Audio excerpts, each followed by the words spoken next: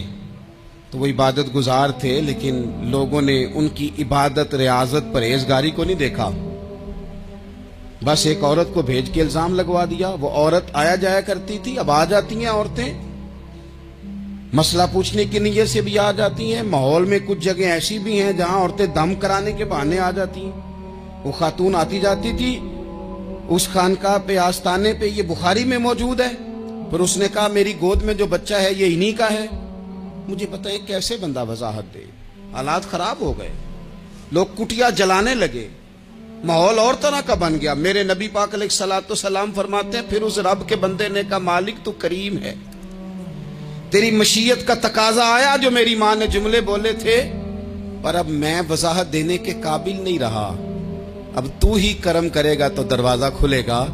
تو وہ چند دنوں کا بچہ پنگوڑے میں بول کے کہنے لگا میں اس درویش کا نہیں، میں تو فلانے چرواہے کا بچہ ہوں، وہ جو بکریاں چراتا ہے۔ رب کی مدد کو پکاریں، اپنے ساتھ اپنے مالک کی مدد کو شامل کریں، تھوڑے رزق پر بھی گزارا اچھا ہونے لگ جائے گا۔ سارے لوگ آپ کو گرانے کی تدبیریں کر رہے ہوں گے اور مالک آپ کو عزتیں عطا فرما دے گا، اس کی بارگاہ سے حکمت کا تقاضا اور ہو جائے گا۔